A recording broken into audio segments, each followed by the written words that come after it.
Welcome back. It's the Big Blue Banter, New York Giants football podcast. I'm Dan Schneier, joined so is my co-host Nick Falato. And the Giants won a game. They won a football game. Hey, what? 9-game losing streak. What are they? They were like 3 out of the last 27 games they won. So now it's 4 of the last 28. They beat another team on a 9-game losing streak. It was the Tank Bowl. The loser of this game all but guarantees the first pick. Not fully. The Giants could still actually get the first overall pick if the Raiders win next week against the Chiefs, which a lot of people have suggested is possible. I'm going to come out here and be the first to say it, Nick. That is impossible. I'm going to rule it as impossible. I believe, honestly, from having watched today, the Raiders have quit on their franchise. Like, they're quit on this regime. Like, when you tell your best player in the heart of your team, you can't play, we want you sitting out, and then he posts a video of himself shooting basketballs and dunking, and then you give up a kick return touchdown, you go offsides on a 4th and 1, you have quit. Like, you have told them you don't care about them winning. And when you tell them you don't care about them winning, what happens? They lose 34-10 to a 2-win team. To a 2-win. Yeah, I mean, that's what happens when you've told them you don't care about them winning. The Giants went the other route. They said, we care about you winning. I know a lot of people sat for the Giants, but that was because they were injured and they are ill. Like, so to me, the Raiders will lose next week to the Chiefs. I don't care how bad the Chiefs are. So the Giants have lost the number 1 overall pick, but the Giants are still in an interesting position, Nick. I'm going to start the show with this. I actually have now decided, and I'm not in as in a bad mood as I thought I'd be, Nick, because I kind of accepted early in this that they were going to win this game. My brother was like, I don't know why you ever thought they could lose this game. It's like, well, they're only 3-point favorites. Maybe they could have lost, but no, I accepted it. And then I was just like, whatever. But next week, actually, Nick, becomes a much more important game for the Giants, actually, because if the Giants are stupid enough to beat the Cowboys next week, and it does kind of suck too, by the way, because if they had lost this, or if the Giants had lost this game, Nick, we could have just freely enjoyed trying to beat the Cowboys next week. We would have been locked into number 1. But now that game has major consequences. So now it's a must-lose game for the Giants. They cannot afford to win next week against the Cowboys, because if they win against the Cowboys, and this is according to Doug Analytics, the Giants have a chance to fall all the way to number 7 in the draft with a win next week. That would be absolutely devastating to go from 2 to 7. That is unacceptable and cannot be happen. The Giants need to be really careful next week about what they do, because I know the Cowboys aren't going to play a lot of players that Dak said he wants to play, but it really just depends, Nick, on the following: the Jets, the Titans, the Cardinals, the Browns, and the Washington Commanders. The Giants will fall, if they win next week, all the way to 7 if those teams all lose. If one team wins, they go to 6. If 2 of those teams win, they go to 5. If 3 of those teams win, they go to 4, and so on and so forth. So really, if they lose next week, they are actually guaranteed the number 2 pick overall in this draft, which could be huge if Dante Moore comes out, the second quarterback. So it's a must-lose game next week against the Cowboys. Must-lose game for the New York Giants, but in typical New York Giants fashion, they may find a way to win that, man. And I want to beat the Dallas Cowboys, because the Dallas Cowboys have the Giants number in recent history, but you got to, I think, thinking long-term here, it behooves us. I mean, this season has been just an absolute disaster. If the Giants finished with the 7th overall pick after we suffered through this, that'd be pretty shitty. But yeah, I'm not too surprised about this outcome. 34-10, Giants over the Raiders. Dart didn't have to do too much. He looked fine in what the Giants asked him to do. They ran the football a lot. The defense harassed Geno Smith, and then Deontay Banks finally gets rewarded with a special teams kick return touchdown. I got to say, man, he's a good kick returner. So that first round pick is being invested in that. But even separate from the game, Dan, we had the Ian Rappaport report before the game that Joe Schoen is likely going to retain his job. And I think a victory like this, where they put up 30 points and they beat the Raiders, I think that might mean something to ownership, which is crazy to think. But yeah, it looks like Joe Schoen may be the general manager going forward. It's something that was reported earlier today.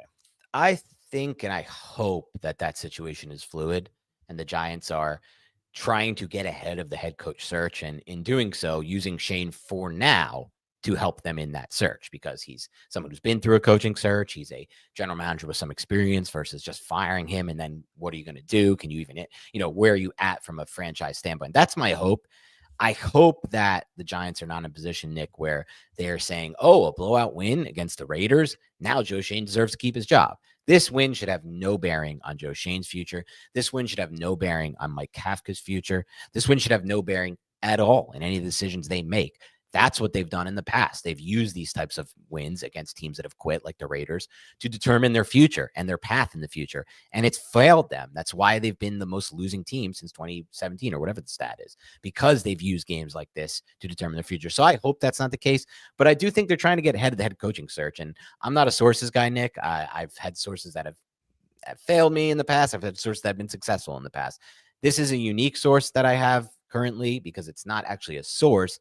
It's just someone who I can't explain it on air. You know, Nick, I told you off air, but I know the Giants are, all I'll say is this. The Giants are heavy in their interview process for head coach right now. They are turning over every stone. And the one that's been reported by the media, there are two candidates that people don't know about that they've interviewed, but there's one that's been reported by the media, and that's Marcus Freeman. And all I'll say is this. Marcus Freeman is very much so in play for the Giants. Maybe, from what I've heard, their number one option. I can't reveal how I've heard this. You can take it with a grain of salt. Please don't kill me or kill the messenger. It may be right, may be wrong. But from what I've heard, he is the number one choice for the Giants. I want to throw that out there just from what I'm hearing. Can't give out how I know this yet or ever, most likely. But very interesting way to how I came to this information. But point being, they're very heavily in the head coach search. He's not the only one they've interviewed. They've interviewed a lot of coaches so far. So they are not sleeping behind the scenes. And maybe in their mind, Nick, they've decided, look, Joe Schoen may not be our future, but we need someone to help interview these guys right now, because otherwise, if we fire him, we may just be stuck sitting on our ass until we hire someone else to be the general manager. I hope that's the case, because honestly, Joe Schoen doesn't deserve to keep his job, and neither does Mike Kafka. No, neither of them do. Joe Schoen, I think his contract is through the 2026 season. I'm wondering if that factors into it at all. But these wins at the end of the year, at the end of this just absolute disaster of a season, are going to be something that Joe Schoen can hang his hat on, unfortunately, if that's the way the Giants are going to look at this. And look, if we can go over the game real quick and talk about some of the positives, like having a rookie quarterback win a road game, even though it's against this team that just absolutely seemingly gave up. Brock Bowers on the IR. We all know about the Max Crosby situation. I like to see our young quarterback at least get a win. Like that's cool. I wish it was against an opponent that didn't roll over, but you got to play and defeat who is on your schedule. And look, man, Wan'Dale Robinson, I don't know his future, but Wan'Dale Robinson, he was the catalyst to this offense, right? You did not have Theo Johnson. The rushing attack did well in this game with both Devin Singletary and Tyrone Tracy Jr., but it was Wan'Dale Robinson. And it just begs that question. Look, we haven't really seen Wan'Dale and Jackson Dart and Malik Neighbors operate together. So it's like, what does the future of Wan'Dale Robinson, what does that hold? And if Joe Schoen is retained, does that kind of push the Giants more so in a direction where they would retain somebody like Wan'Dale Robinson because that's his guy? I'm unsure, but I think a game like this certainly helps Wan'Dale, and it certainly drives up his market value too. There's a lot of interesting things that come from it. We have Cordell Flacco may get in this game. Who knows what his future is with the Giants with an injury to end the season. Maybe he plays next week. I don't know. We have Wan'Dale Robinson, as you mentioned. That's going to be a really interesting one, given the Khalil Shakir contract. It's probably the range we can expect him to ask for, but maybe more, because quite frankly, he was a lot more productive than Shakir was going into his contract year. Robinson had the stats to show, and it's not just like the raw stats, it's the third down production that he's going to point to and his agent will point to, and it will drive the market to a price point where the Giants have to make a tough decision on a player like Robinson, because he's still limited in a lot of ways by what he can do on the field. Not only, where he can line up on the field.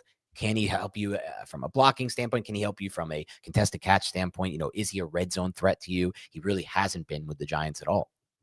Yes, and Shakir signed a 4-year, $60.2 million contract extension earlier this offseason with $32 million guaranteed, and then there are incentives as well. So that's a pretty big contract, and I'm imagining Wan'Dale is going to be looking for more than that when you already have Darius Slayton on the books, unfortunately, for next season. You can't get rid of that contract. And then you have Malik Neighbors, obviously. But, I mean, I'm open to bringing back Wan'Dale. I can also see other teams who are in a position where they can actually win and compete much more consistently than the New York Giants might go out and add a weapon like this to that offense, because that's exactly the role that they're trying to fill. So there's still a lot to bear out when it comes to the Wan'Dale situation, but it was nice to see him go off for 11 and 113 in this game.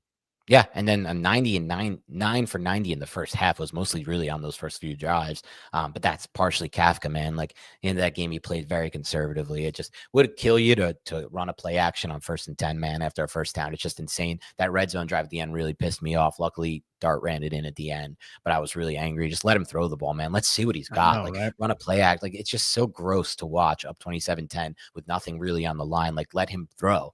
Because we know he can. He did it in the first half. He looked good throwing the ball. This is the best Dart has looked since his concussion. And to be clear, I obviously am well aware, and I know you are too, Nick, and I know our fans are, that it was against a defense that quit. We've seen this before. Daniel Jones' rookie season against Washington, he threw for 5 TDs. That defense had quit on their coach. I think this defense has quit on their coach. I don't know what the Raiders plan to do with that cheap-ass owner they have, Mark Davis' son, but they're probably going to try to trot this regime back out. And can you do that after your regime told the players we're quitting on you in week 17? And that's always the reason why I always say, I understand why the Giants don't tank. I understand why they can't tell their players that. I always understand why the players want to play hard in the cook, because you can't necessarily come back from that in the same regime. Now, it's a little different for the Giants case because we are expecting and hoping this regime gets completely cleaned out with a new head coach and a new GM. But in the Raiders case, it's their first year with this GM and with this coach, and it's a really weird spot for them to just do what they did. But regardless, Dart did look better. He did. John Spytek is their general manager. And I don't know exactly how this organization is set up, but it also seems like some of these decisions that would lead one to believe that the team is tanking, in the Raiders case, it's being made above Pete Carroll's head too. Yeah, possibly. So probably. It's how much of it is the locker room being sick of Pete Carroll and quitting on him, or is it just dude, this is a shit environment that we're in overall, the Raiders itself. Either way, man, it's completely independent from the New York Giants. They want their quarterback. They're going to get their quarterback. They're not winning next week. For those who are oh, maybe the Chiefs will win. Maybe they'll beat the Chiefs. No, they're not. I know the Chiefs have Oladukin at quarterback. Oladukin. That's my favorite name to say right now. Okay. But doesn't matter. They're not winning that game. Dan's getting nicknames for all these young guys. Yeah, it's just because it's a little Street Fighter reference. But yeah, that's gross. Josh Allen rushing TD. I'm facing him in one of my championship matchups. Don't love that for fantasy. But yeah, I mean, look, I still think Dart played better despite that qualification, Nick, because it just looked like he was more comfortable. It looked like they were willing to actually let him throw. I feel like Abdul Carter continues to build on his really strong finish. Ever since he got called out by the media, it really has been a different version of Carter. I hope that carries into next year.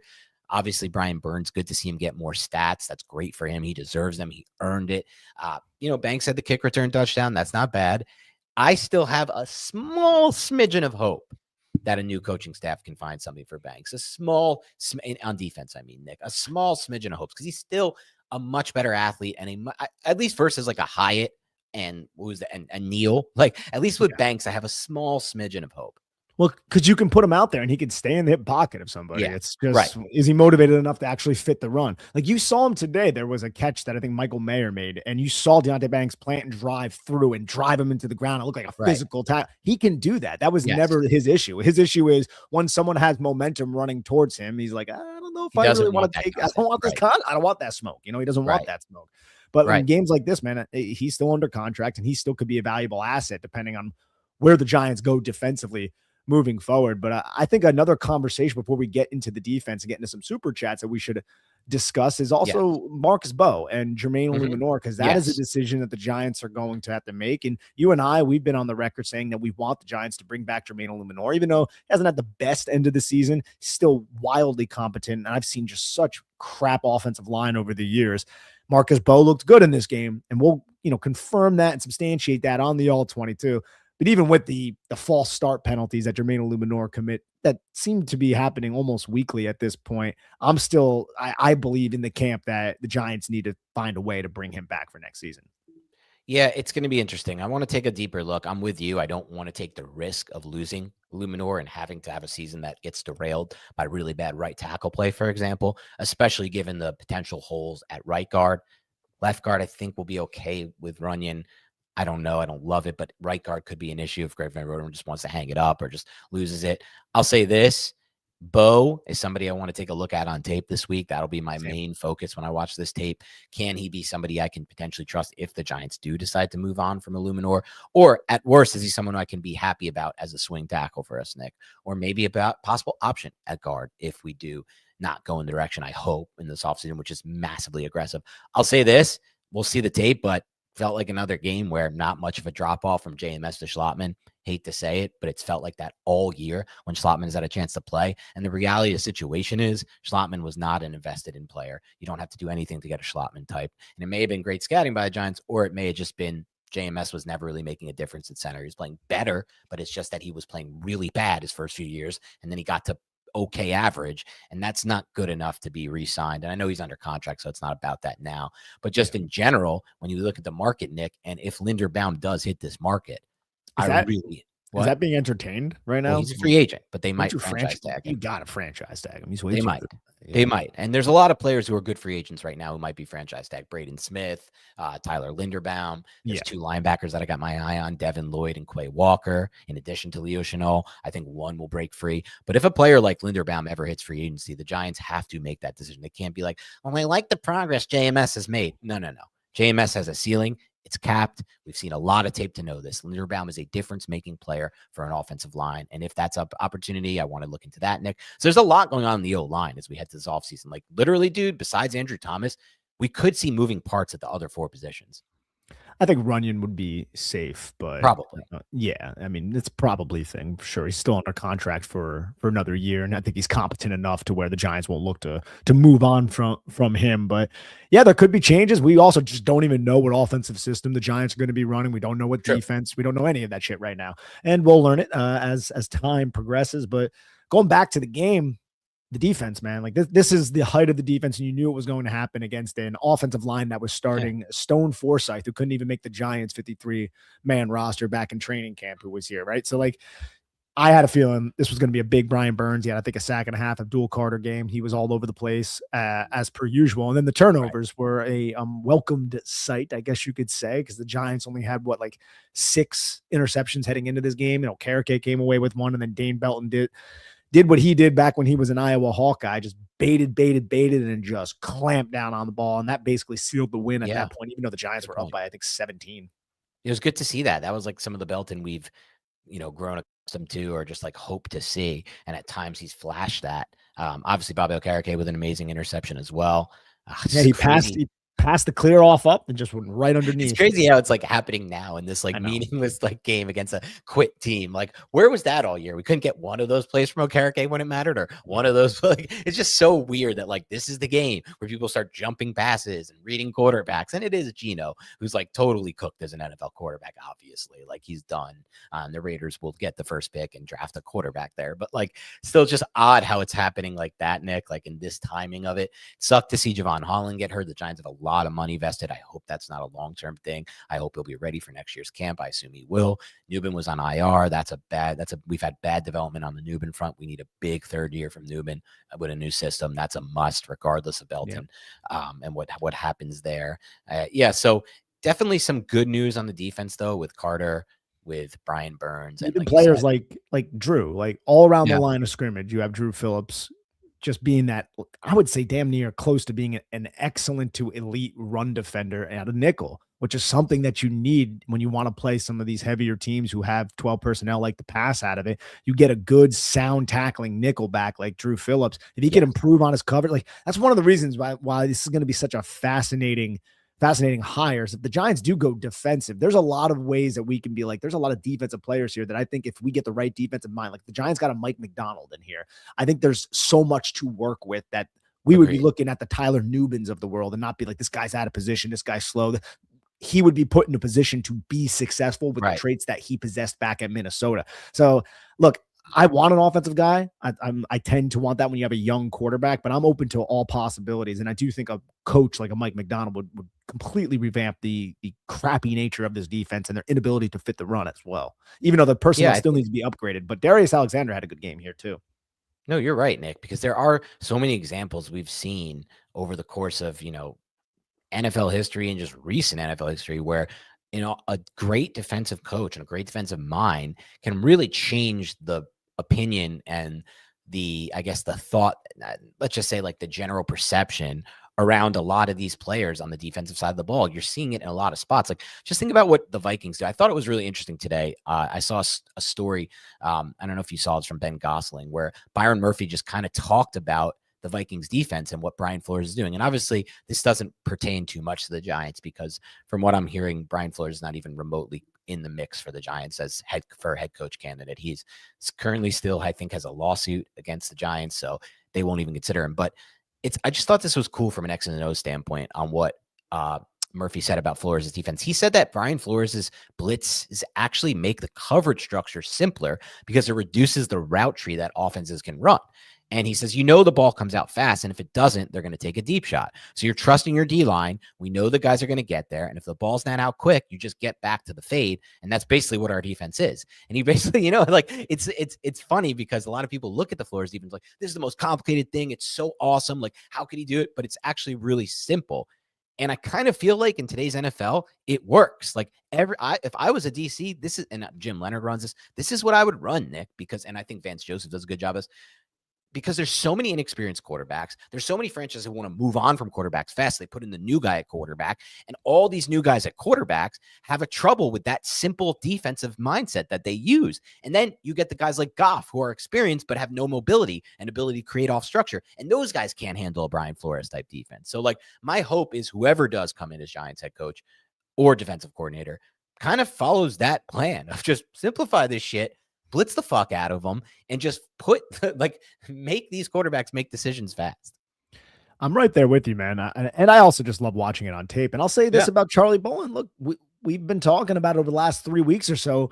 Yes. He's not Brian Flores, obviously, but he adds a different element, and he's still working within the confines, I would say, of the Shane Bowen playbook. That's what the install was, right? So if a guy like Charlie Bolin ever had his own defense, what exactly would that look like? We know he is a disciple of Vance Joseph, and we've seen him bring pretty unique pressures using and employing things from the Shane Bowen defense. So he's somebody that I feel like has comported himself well in his short stint here as defensive coordinator, getting the guys into position and being deceptive as well on third downs, confusing opposing quarterbacks a bit. Dude, this garbage time drive here for the Bills may actually end up costing me a fantasy matchup. I thought I was going to win. I'm sorry, but I am just getting crushed by this, especially if it leads to overtime. But back to the real podcast here, Nick, as I tilt off about my fantasy matchup. Charlie Bolin's definitely done a better job. It's just a glimpse of what we hope to get out of who our next defense coordinator. I don't think it will be Bolin. I don't think he's going to get a chance here, but he's showing that, look, it's much better to have this than what Shane Bowen was doing. He's kind of confirming everything we talked about this year, Nick, when it came to Shane Bowen and how he held back the Giants defense. And it just gives you an idea of what we have to look forward to. Let's have this kind of defense because it's a very good thing. As far as the free agents go, I think you touched on that a little bit. Let's get to some super chats. Let's turn there and see what we can. Yeah, some super Enzo, what's going on? Bub says, too bad we won, but we will still likely have pick 2. Well, let's not be too sure, Enzo. Hopefully a team could trade up for Dante Moore. If they don't, we get Reese. Still not a bad situation as of right now. Still a week of football to be played though, my guy Enzo. Yeah, there's still. So here's the thing. It's not a guarantee. It depends on what the Giants do, and it depends on what the Cowboys do. But there's also the possibility that Dante Moore doesn't come out. And that's a problem for the Giants fans. That's a problem for us right now, as far as if you wanted us to trade back from the number 1 pick, if that's why you wanted the first pick, because we could trade back, get a draft haul, and really rebuild our roster out and the personnel. It does depend on Moore coming out. I don't think any other quarterback will be considered at number 2 overall besides Mendoza and Moore. Now, here's the thought on Moore. What we want as Giants fans and our rooting interest now is Oregon to win the national title. That's it. We are rooting for Oregon. If you want that, if you want the Giants to trade the number 2 overall pick, assuming they lose the Cowboys next week, God forbid they win that game, you are rooting hard for Moore to win the national championship. Because if he wins the national championship with Oregon, he doesn't have as much to return to college for. I mean, there's a big problem there within it, and it's that he's 20 years old, and it's that Nike is probably going to pay him and offer him as much money to return to school as he would get in his first year, maybe more, honestly. With the way NIL works today, he may be offered more to return to Oregon than he would make as a rookie as the number 2 overall pick in the draft, or number 1, by the way. He could easily go ahead of Mendoza, potentially. Just we don't know yet about that. But you are rooting for him to win it all. If he wins it all, there's a much better chance that he comes out, because what's the point of returning? You already won the national championship. You've accomplished what you need to accomplish. Yes, sir. Thank you so much. Says, I guess we can win any road game versus Geno Smith. Yeah. Yeah, Geno Smith. Yes. And he also says, glad we used a first-round pick on a kick returner. Yeah. Deontay Banks. I think today was the first time I saw Banks make a play on the ball with the deflection on the rush. Yes, and that was a massive deflection on that rush because Trey Tucker, I don't know if he would have scored. I think that was Demetrius Flanagan Fowles trying to match him to the sidelines. Like, best of luck on that one. Tucker has a lot of speed, but that was a good play by Deontay Banks and another well-disguised blitz from what I can tell, although we'll check that out on the all 22. Isser also says Carter making more nice plays, progress, nice tackle for a loss. Absolutely, man. Been very impressed with what we've seen from Abdul Carter in this game. And over the last 3 weeks, which is welcomed at this point, obviously. And then Ronald. Oh, Ronald, thank you so much. Thank you so much. Massive super chat. My guy says Merry Christmas, Happy Hanukkah, just dangling the carrot for next season. Yes. I'll take this time to say thank you so much for donating, Ronald. We really appreciate it. We work hard and we're happy that you guys appreciate it with these kind of massive donations. But we'll take the time to say, if you are planning to make a massive donation to us like the one Ronald just made, please do it via our buy me a coffee page, which is in the details at the start of every podcast. Never do it through YT anymore because we've gone over in the past why not to, but it really does hurt us or help us a lot more to go through our buy me a coffee page. So thank you anyway for doing it regardless. Yeah, and we appreciate you. Of course, Talking Eco 3734 says Dak Prescott, time to continue your streak against the Giants. Also, Geno gets revenge for this week and beat the Chiefs. I'm sorry. I'm following along on Game Sander. I think I'm facing Josh Allen. He might be running a touchdown in a second, and then it's overtime. I might lose this matchup because of this dumbass garbage time shit. All right. Anyway, Dak Prescott. I'm sure the 300 people in here are really, really interested in that. Nobody is, but I'm tilting out nonetheless, and I have to just. You guys! Oh, dude, this is so cool. You guys get to see an authentic Dan. I've seen so many authentic Dan tilts when it comes to fantasy football. Oh, I love it, dude. I don't need to snap. Just get control over your emotions, deal with it. And it's crazy because I'm somewhat rooting for the Eagles in this spot, but fuck it. I don't care. This game is meaningless to them. So it's not like I'm rooting against anything important. Anyway, Dak Prescott, time to continue your streak against the Giants. Also, Geno gets revenge this week to beat the Chiefs. Well, Geno's most likely not playing. He looked real injured at the end of that game. It's going to be Pickett. He looked injured all game, it seems like. When he was getting hit, like slowly getting up, like his eyes all wide, like, oh, man, number 0. Yes, Landon, I understand who gives a shit about my fantasy. I apologize, but guess what? I am a human being, and I have a little bit of frustration when I see myself potentially losing to this garbage. So sorry, I just let it out, but I won't talk about it again. Anyway, Geno next week, Pickett likely playing the Chiefs, but you are right. If they win, if the Raiders somehow beat the Chiefs and the Giants lose, the Giants get the first overall pick. So there's still a possibility. Unlikely, but possible. Unlikely, but possible. Yes, sir. What's going on, bro? Thank you again. Says, can Freeman put together a real NFL coaching staff? I have no idea. I would hope. It's Josh Allen touchdown run. Christ. I would hope. You just said you weren't going to bring it up. Oh, this is amazing. Please go for 2. Please go for 2 at least. Don't go to overtime. Javier Nice Day says, how did Bo and Illuminor look to you today? That's something that I usually try to, Javier, judge off of the all 22, but that one crack toss was such an amazing block by Bo. I put it up on Twitter if anybody wants to go and check it. His overall athletic ability and movement skills and spaces is something that is going to allow you to do that. Andrew Thomas also possesses that. And Illuminor, I mean, the false start sucked, but there was really not a lot of pressure. Like, you have Tyree Wilson being the best pass rusher that is going into the pocket against Jackson Dart without Max Crosby there. I did want to see Max Crosby against Giants, not just because it was beneficial for the Giants to lose. I wanted to see it just to see how Bo and Illuminor, but mostly Bo, was going to, and only he was going to align on Illuminor more than Bo, but how Bo was going to hold up against somebody like a Max Crosby. Dan, are you alive over there? Barely. Is that barely alive at this point? You're past me in the game. Did they go for 2 or no? I'm looking on ESPN. I don't see it. It hasn't updated yet. All right, let me go back to the comment and just try to put this past me. This is absurd that I'm even in this position. And I got reverse jinked by somebody in the league who's like, good job, Dan, back on top with the championship. I'm like, dude, you cannot say that right now. The reverse jinx is a tough one. Yeah, reverse jinx. Like, dude, because I was a huge favorite, but now I'm not, because this idiot had 2 rushing TDs at quarterback. He went from 6 points to 23.1 in a span of 4 minutes of game time, and he might get overtime if these assholes don't go for 2. To be fair, that is much more aligned with the Josh Allen experience than a 6-pointer. I know, dude, but it doesn't matter. I know. It was 6 points. I'm just driving that knife into the abscess, dude. No, I feel you, bro. How did Bo and Luminor look today? Let's wait for the tape. That's like the one thing I'm most excited about to watch on the tape. Is Bo, exactly. And then Isser says about Bo. Bo looked good, although it's versus the Raiders. Still want Illuminor back. Need to resign Flott. I like Wandale, but would understand if they won't pay. Yeah, man. I mean, I ideally think I want like all the guys back who are free agents. Like a lot of the guys, even from the 20s, like I wouldn't mind even getting someone like Dane Belton back because I think he fits a role. And I think with a good defensive mind, that role is very valuable and he could become a valuable player for the Giants. He's just not somebody I really want to be starting on the Giants, at least not based off the past. So, and I want to bring back Bellinger. So like I would like this is, I guess, a little feather in the cap for Joe Schoen, although I don't think Joe Schoen deserves to be retained.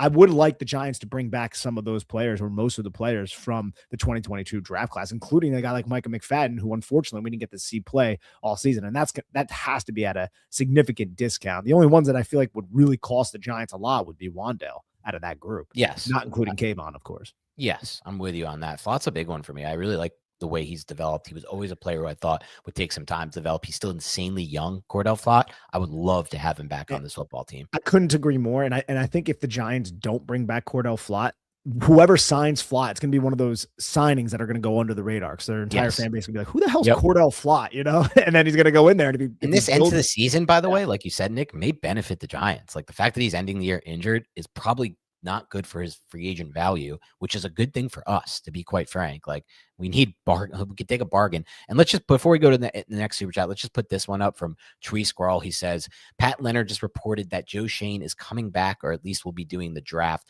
This is also what, what's his name? Ian Rappaport reported earlier this morning that Joe Schoen will be doing the draft for the Giants, which I don't even, if he does the draft for the Giants, Nick, there's no way he's losing his job. Like that makes no sense. They're not going to like, you come, you draft, and then you get fired type of thing.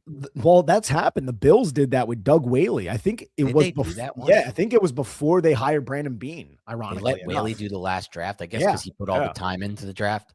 Yeah, and then they fired him. They fired him in May, and I was like, "What?" Like Doug Whaley was their general manager. They fired him, and then they brought in Brandon Beane. That seems like insane. That whole process, and it was like think about that. Let's peel that back. Let's say the process is, "Hey Joe, this is what John. Hey Joe, I shouldn't even do the impression. I know he's sick, and I feel bad about it, but we do it in fun, and we respect and love John Mara.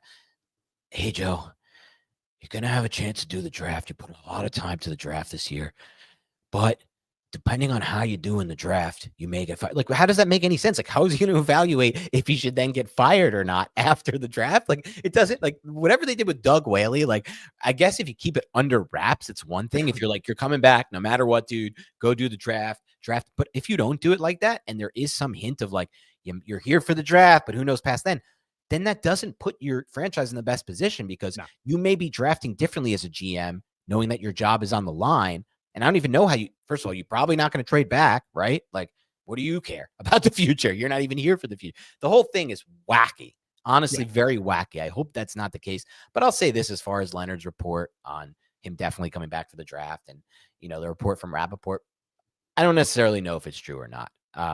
We'll see. We'll see what happens there. It doesn't really make sense that he would come back after a 3-14 season. No, but again, he is under contract, and I don't know if it's a penny pinching thing. I don't know if it is a Mara Health thing where they don't want to go through a general manager search and maybe having some sort of continuity within that organization. True. And Mara has a bunch of his family members under Joe Schoen. They've been working together for a while. You also have the Brendan Brown factor. So if you do want to trust Schoen with the draft, Brendan Brown's going to have a heavy influence as well as Chris Mara and Tim McDonnell in that process. And then if for whatever reason you just want to part ways with your general manager after the draft, I guess you can go in that direction. You have a bunch of people under him who also had heavy influence in the draft. But why not just do that on Black Monday? It doesn't. True. It's just, it must be because they just trust him because he's done this process and he has all this, all this work already invested in the 2026 NFL draft. But yeah, I think at this point he's the general manager, at least through the 2026 season, but I have no inside sources and that could it's subject to change. Yeah, it's kind of crazy. It's kind of crazy how it played out. How he's going to get to keep his job despite how bad it's got. Like it essentially, Nick. Chris hooking you up, by the way. This is for the Mara impression. Good job. We appreciate you, Chris. It's kind of insane how bad of a job he's done, and not only that, but like how bad it could have got. Like if it could it have gone worse for Schoen? I guess if you lost the Raiders, technically it's worse. But like this is as bad as it get. Your only win after losing all your games as a GM was against a team that quit. Yeah, I think he's really looking at like, look, we lost Malik Neighbors. We had all these Yeah. injuries, Yeah, just blaming the injuries. and we're competitive. And if the Competitive. roster is competitive enough to push teams like the Broncos into the fourth quarter. We had all these fourth quarter collapses, and I think he is trying to lean on those fourth quarter collapses, saying, "Look, the roster is competitive enough, but the coaching staff can't finish," and that's what he's really leaning on at this point. And I mean, I would argue that the roster is not competitive enough. There is a dearth of talent at really key positions. This is shit we were saying last summer. We were like, dude, the Giants are not going to be able to stop the run when Dexter Lawrence is out there. They're terrible at stopping the run. They're absolutely they're till today, of course. Yes, of course. They just shut down Ashton Genty after Ashton Genty shredded through D'Amico Ryan's defense last week. It's something, man. All right, where were we here? I think we were at Issa right here. Any concern Dart isn't so good in cold wind, but better early season in domes, or maybe just the footwork, or too early to know. A bit worried on it. No. That's a certainly concern for me. I feel completely comfortable in saying it. It's okay. It doesn't make me a hater of Dart. It doesn't make me a non-believer. The arm talent has not looked great in the cold weather games. Let's be honest about the situation. You guys have two eyes too. You've seen it. It hasn't looked great. Can it improve if the footwork improves? Sure. He can improve in so many ways. He can get more drive. He can become more of a body thrower, which will lead to more velocity. I'm not like majorly concerned about this, but it doesn't look like, Drake May throwing in the cold out there or anything like that. Gosh. We're not looking at that, right? Like, it's a different type of player. And there is some concern. He looked good in the dome today, throwing the ball for sure. Outside of the dome, well, I'll say this. The Bears game, Nick, was cold and he threw the ball well in that game. It wasn't that cold yet, but it looked pretty cold. I believe it was like almost snowing in that game in Chicago, and it's always windy in Chicago. So that was like a good sign of it. But, there were games in the Daniel Jones era where we were like early on, where like Green Bay game his first year and stuff like that. We're like, shit, it looks bad outside in the cold. And it's tough for a quarterback to throw in the cold. You got to have that next level arm talent. Absolutely. And I agree with that. And we'll have to wait and see. We haven't seen the sample size is not massive there when it comes to him playing outdoors. But yeah, I would trust it better in dome. Fix a footwork. It'll help that though too. Isser, again, thanks. I think it's important to bring Schlottman back. JMS often injured. Also would love GVR back too, even for depth, despite him being ancient. 36 is ancient. Yeah, no, I concur with everything that you just said. I like the depth along the offensive line. I like competent players, and everybody that you name there seems competent enough. Michael, thank you so much. Well, I will say that's a great point, by the way, by Isser. Which point? Like the point that, like, forget what you're thinking about JMS and his future here. Schlottman is like a pretty damn good find for them and somebody who deserves to be retained. Like I would love Schlottman as a backup center. Yeah, absolutely, dude. I mean, there hasn't been a drop off, like you said. Yeah. Michael, thank you so much. I was laughing when the announcers pointed to the core young nucleus in game. Definitely came from, right? Yeah. But I mean, the Giants do have a lot of young, talented players. I'll say this too about the production. I felt like the Raiders must have fired. They put everybody on IR, They must have did the same with their camera guy. How many times was that camera guy not at the football, like off of a play action? Or I was like, there was like 3 times where I was like, dude, that's not where the ball is. Like, what are you doing? Bad camera action today. It was like kind of like watching Bears All 22 film. One point that you've made, Nick, that I actually want to bring back that somebody in the comments just made me think of. Somebody said, we got 5 dome teams on our away schedule next year, which is great, by the way. I want to see, I think Dart or any quarterback's better in a dome. But one point you made like earlier this year that I've been thinking about, which now that this made me think about, which now makes this week 18 game even more important. I talked about how it's a must lose for draft position. It's a must lose for division position, right, Nick? Like, I'm not sure the tiebreaker works. And I don't think it goes, I don't know if it goes down to head to head. If in that case, it's fine. Like, we'll lose it anyway, Nick. But if there's any chance that winning next week and the Redskins losing next week means we fall to 3rd place in the division, or we move to 3rd place in the division, that changes our opponents next year. And I think you talked about it a little while ago, Nick. Didn't you mention a little while ago that it's really important for us to finish 4th in the division for the opponents? I mean, yeah. I mean, that means you play the 4th in the other divisions within your conference. What were they again? So, like, this year we played the 49ers, so the 49ers had a shit year last year, right? And we also had a crap year. But say if we finish 4th, we're going to play. I mean, it's not great for the NFC North because the NFC is kind of stacked. You're going to play the Lions. You're going to play the Saints. Likely could be the Falcons, depending on what happens. And what's we play which division next year?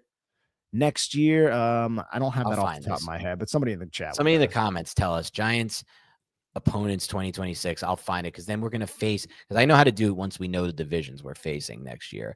We face the AFC South which used to be a good thing. Now it's annoyingly a bad thing, by the way. That's just annoying me that now that's become a bad thing. We face the AFC South. We face a NFC South. So NFC South's one of the teams we'll face. So whoever's going to be last in that division. No, we would play that entire division. So that one, it doesn't even matter. No, we play the AFC South. We don't play we play division we play next year is the NFC West. Oh, NFC West. So we'll play the entire, and honestly, the NFC West is the one I would say division I look at, and I'm like, I would love to play the Cardinals rather than any of those other teams. So we're already guaranteed to play. That doesn't work to our favor. You're right. So it doesn't really work to our favor. Then the South is the one you want to face. You want to get the NFC South. You don't really want the AFC South. Basically, you want at these days. I feel like you want the AFC East because you get Jets, Dolphins, and you want the NFC South as your divisions. We don't get either of those. We get AFC South. So our TBT teams are going to be whoever finishes last in the NFC South. That's going to be it's either the Saints or the Falcons. It's the Saints or the Falcons. I don't know who I'd rather face of those teams. I'm kind of okay with either of them. We don't even know when we're going to be playing against them at this point. Like there's so much. Yes. Like, this is looking way. And then the other teams are the AFC North. That's a big one, dude. I want facing the Browns instead of the freaking Bengals, assuming the Bengals beat them next week and finish third. That's massive, dude. Like if we win this game next week and have to play the Bengals instead of the Browns next year, it's a fucking disaster, honestly. To me, that's an absolute abject disaster. We gain nothing from beating the Cowboys, and then we have to play the Bengals instead of the Browns. I do not like that at all. And then the other thing would be the NFC North, where the Giants would play the Vikings or the Vikings. The Lions can't fall last. It's the Vikings instead of the Lions, which also is huge for me. Like, yeah, the Vikings beat up on the Giants this year, but Flores might get a job and might not be back. Probably not, but maybe he'll probably be back. But also, I'd rather play McCarthy than the Lions next year. Like, this is big, dude. It's the difference between the Lions and the Bengals versus the Browns and the Vikings. Like, we must lose this game next week. Yeah, for a lot of reasons. I didn't even realize that. Look at the dialectic we're having here at the end of a season about we gotta lose, guys. No, but I get it. No, it makes sense, dude. I mean, it's not too far away, Matteo. This is real. It's unfortunate, man. Jason Benjamin, thank you so much. We might have missed one, by the way. Zach says we missed. No, he didn't. No, it's up there. Okay. I may get tomatoes, but I really think this team has talent. If they fire Shane, I'll understand it, but I think coaching upgrade could do wonders, in my opinion. I don't disagree. Yeah. I don't disagree with that. And that's I'm sure what Shane is at least pitching to ownership, but that doesn't remove talent, but depth. Yeah, that doesn't remove a lot of the things that we've talked about over the last several years when it comes to Joe Shane and sort of the dereliction of duty that he's performed here as the general manager of the New York Giants. And it really is depth at key spots, and their inability to stop the run is just horrendous. And there's still a lot of holes, but I would agree there is a lot of high upside talent that I think the right people get in here. You could get the Giants into a good spot. AFC 5-2, 5-3. Thank you so much. And Happy New Year's, boys. Thank you. Thanks so much for getting us through another difficult season. Dano, I live in the city and belong to a club out east. You have an open invitation. Nick, we'll have to figure something out for you. Yeah, man. Dude, let's play golf. I'll play golf. And anytime anyone wants to invite me to go play golf, I'm in. So appreciate that. You can hit me up on Twitter. We'll play. Yeah, absolutely. I miss golf so much, Nick, like badly. Yeah. It's like more than anything I've missed. I don't think I've never been more addicted to anything in my life. Really? Yeah, honestly. Yeah, there's so many directions I could take this conversation. But I mean, I'm glad that you found something that you're very passionate in. I think that's you lose it living in New Jersey for 2 months, and it's horrific. I'm gonna have to pay like $350 a month for an unlimited simulator starting next week. I'm gonna do it at 1st of January. Like, it's a waste of money, but at the same time, it's not a waste because I'll use it. So. Yeah. So it's a simulator. So you go and you hit like the golf ball into like. Oh, you never been to a simulator? I've seen them, but I didn't realize you had to pay $350. I thought that was like something. No. You like 25 cents into like a little coin machine. Well, now it's like $5. Oh my God, nothing, and I mean nothing related to golf is cheap. There are no bargains when it comes to golf. I'm well aware. You're just burning money if you want to play the sport, but. It is a sport where you smell your own farts. Yeah, you could play it like because most of us realize we all suck.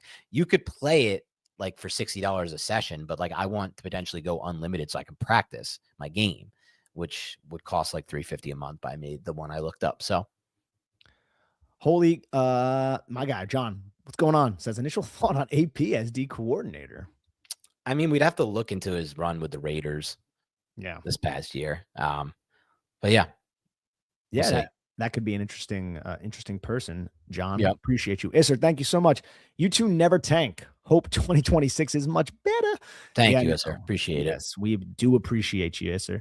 It's crazy how bad this team's been. Like me and Nick could be having so much more fun, and I'll be honest, like I think you all would agree with this as fans too. Like it's a lot more engaging when they're good and the games matter. It's rough to go through this year after year, but we are trying our best. Yeah, no, we definitely try, and we got the draft coming up, and The draft, we're going to be so locked in for the draft. Anyone who's new to our podcast this year, during draft season, I just want to preface this. During draft season, Nick and I have typically done a podcast episode /YouTube episode every single day in the month of April. And that doesn't mean some days we'll have 2 or we'll spread them out, but like we typically average about 30 per month of April and like 15, probably like 20 to 25 in March. So like we're going to be breaking down players, prospects, trade possibilities, every single thing draft related. And same goes for free agency. Obviously, the head coach search. And if they do decide to make a GM search, we'll be on top of that as well. Absolutely. Jared, thank you so much. As this team is minus 10,000 to beat the Cowboys next week, they would F up a wet dream. Ooh. I hope you're wrong, man. A win against Dallas would be devastating. I got to be honest, just absolutely devastating for their future, both in their schedule next season and their draft position. Thank you so much. I'll be square. I appreciate it. No. No, read it. But like we've gone over this before. Go ahead.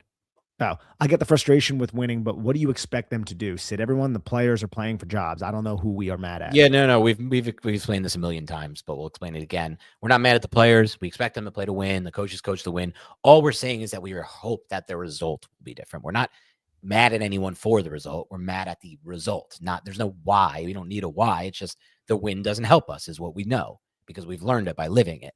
That's all. That's all we're mad at, the result. That's it. No, yeah, and I appreciate what he's saying, and I do tend, and I agree with what you're saying. But again, I agree with Dan. I'm not mad at the Giants. Like the Giants, I don't expect the Giants to tank. I expected the Giants to go out there and win this football game, and they did, and that's them doing their job. But that's completely separate from what I think Dan. We're prognosticating. We're looking out in the future, and we understand that a win like this does affect the New York Giants from a draft position standpoint. Even though if the Giants don't want to go with a quarterback, you could have traded back and get a bunch of assets, and that could significantly help your rebuild and significantly help your team. These wins, like I don't like calling them meaningless, but when you're looking at it through that perspective, they are meaningless because they're not meaningless because they mean a lot, but they're negative because you're losing the assets and the leverage that you had in your hands that could really help you turn this thing around. Because I guess the way to say it is like they're meaningful in the short term. This win is good for these players for a 24-hour period. It's like a quick high, but long term, it doesn't help them at all. Nothing carries over. It doesn't help them in any way. It could hurt them from a scheduling standpoint and it can hurt them from a draft position standpoint. Now, I will say this, and this is important to note because people don't understand this. I feel like they always ask this question.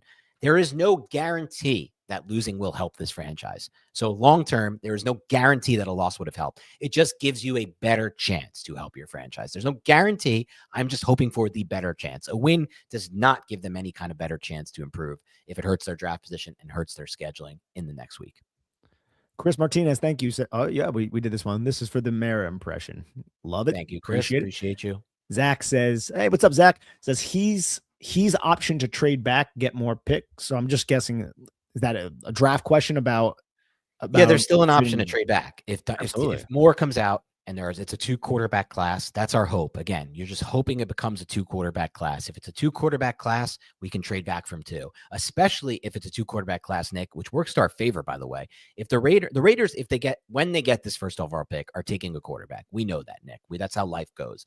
So in that sense, if it does become a 2-quarterback class, dude, it's essentially the same thing for us, right? Like it's just, we get to trade back from 2. It's essentially like getting the first overall pick because there'll be 1 quarterback left that everybody wants, hopefully.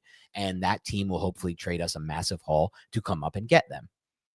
Yeah, still holding the first one would be much better because it's a more obviously valuable pick. And secondly, and you get that first pick in the second day. I love having the first pick in the second day because that's a big trade pick too. When you open up day 2 and you hold that first pick, there's one guy left on the board that somebody desperately wants and doesn't think should be on the board. You can trade back from that first pick at 33 and get another haul. So it's really, that's the value of the I'm pretty sure the Giants would get that though because they're finishing with the same record as the Raiders, right?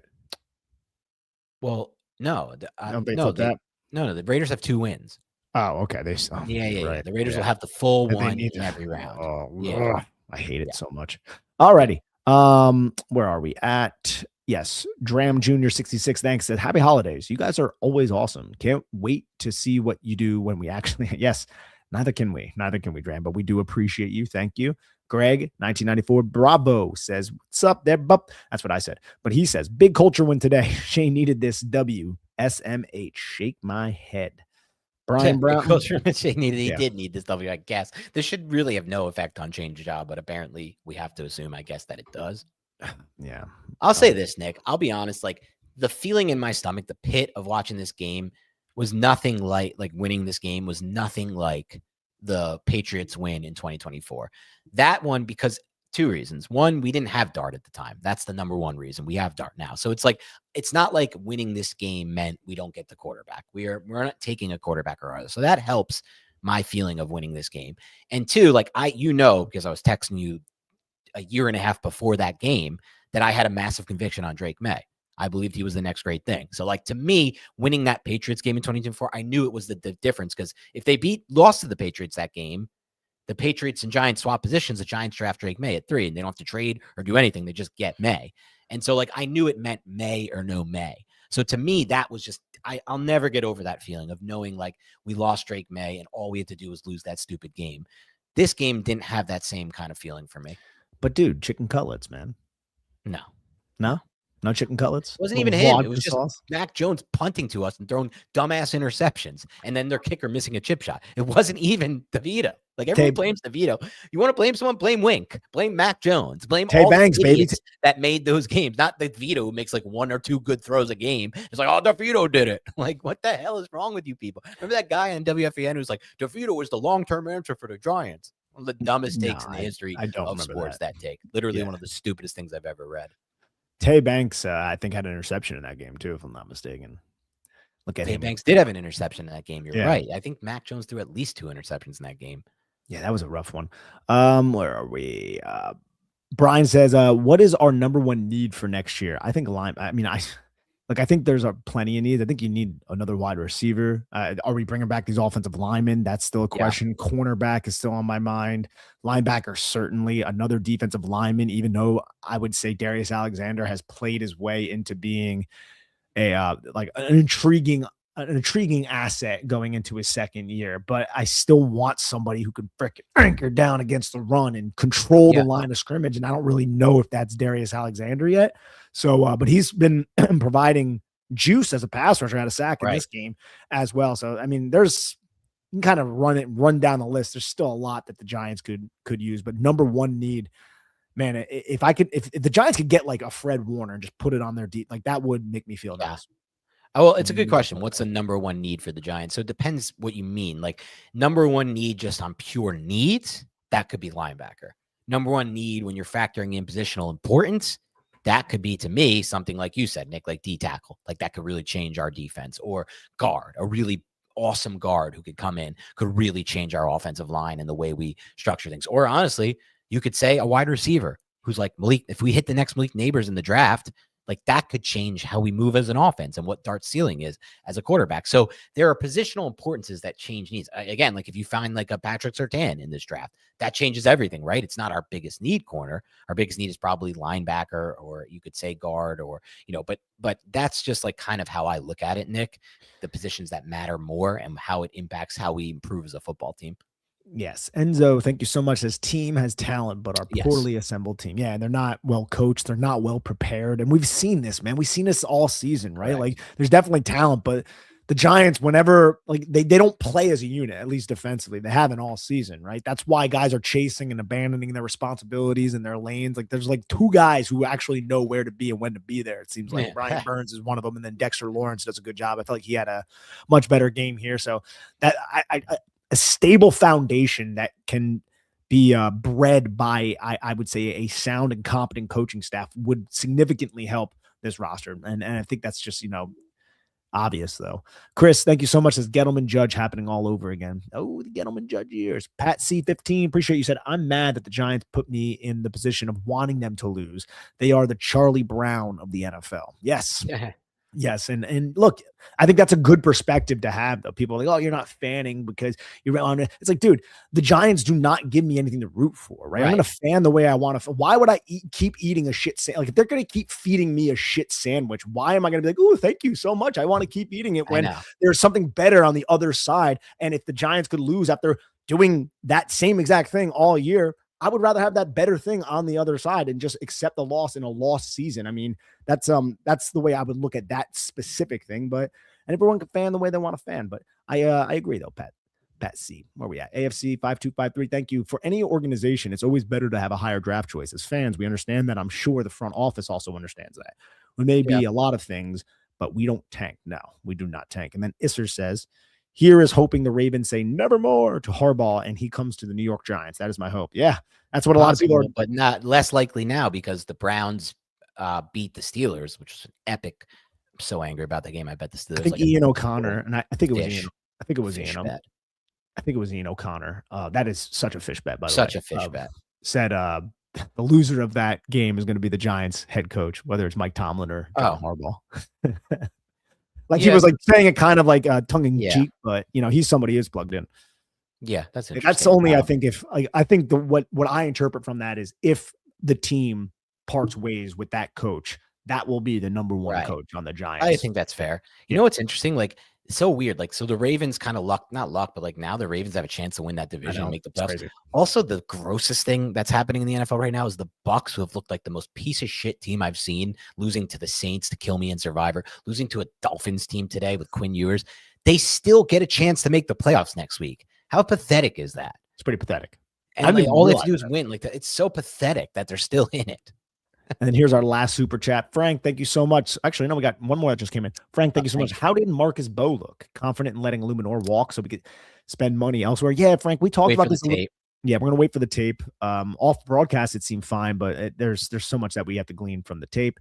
And then Ian Ernest 2504 says / asks, thank you, by the way. Hey, fellas, do you think Tibbs being on IR will affect his negotiation? The Tyson kid scares me.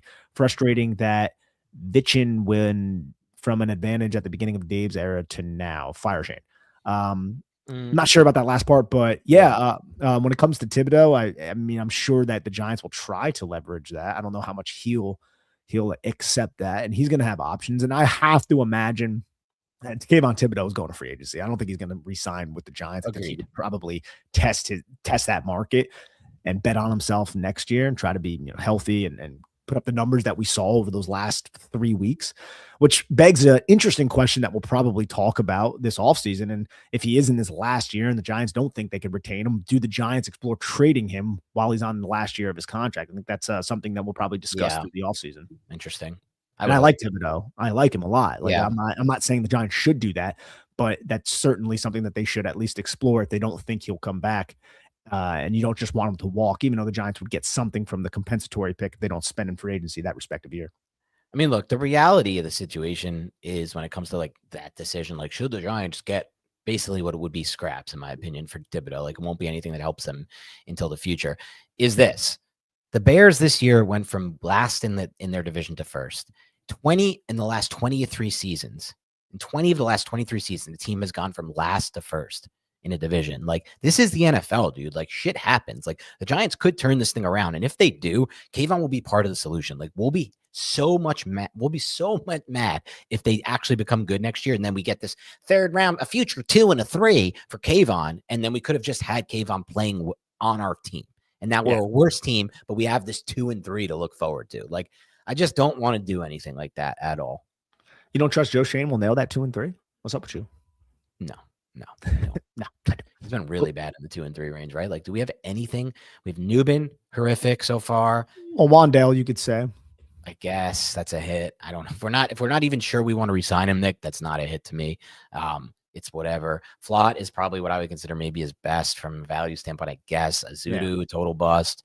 Obviously, Hyatt was a nightmare. JMS, not a good pick. So it's been bad for him in that range. It's really what's killed us, honestly. The 2 to 3 range is what's killed this roster and made it so bad. I think the Giants have been bad in the 2 to 3 range for the better like especially 15 years at this point. 3's been a nightmare. The Jerry Reese 3rd round picks were just besides Manningham was as bad. I think Manningham might have been a 2. No, he was a 3. Okay. Besides Manningham was just so fucking bad. Yeah, it wasn't great, man. But this was a fun little episode. We got a Yeah, win, ladies and like gentlemen, and we got to talk some shit and yeah. see what's good. And thank you everyone for joining us. Yeah, thank you so much. And appreciate you guys sticking with us through this type of season. Stay with us. The good stuff's about to happen. We really hit our stride during draft season, free agency season, and obviously during coaching searches. That's what this team is about. For now, hopefully we can turn this around. Again, last 23 seasons, a team has gone from last to first. So it's just the cool part about being an NFL fan. It's not like we're watching like trying to think of like some shit NBA franchise. Like we're not watching, or like the Pirates. We're not fans of the Pirates. Like if you're a Pirates fan, you have no hope. You have no point to even watch. In my opinion, if I was doing a Pirates podcast, Nick, I'd just quit because it would just net Pittsburgh Pirate Pod and literally not worth your time and not worth anyone's time. This is the NFL. Shit changes fast, much faster. And we do believe in darts. So like stick with us. One day this will be a fun winning podcast and it's going to be so good, Nick, when it finally happens. I know, man. I'm right there with you. But thank you, everybody. Thank you. Have a great rest of your night. We'll talk to you tomorrow.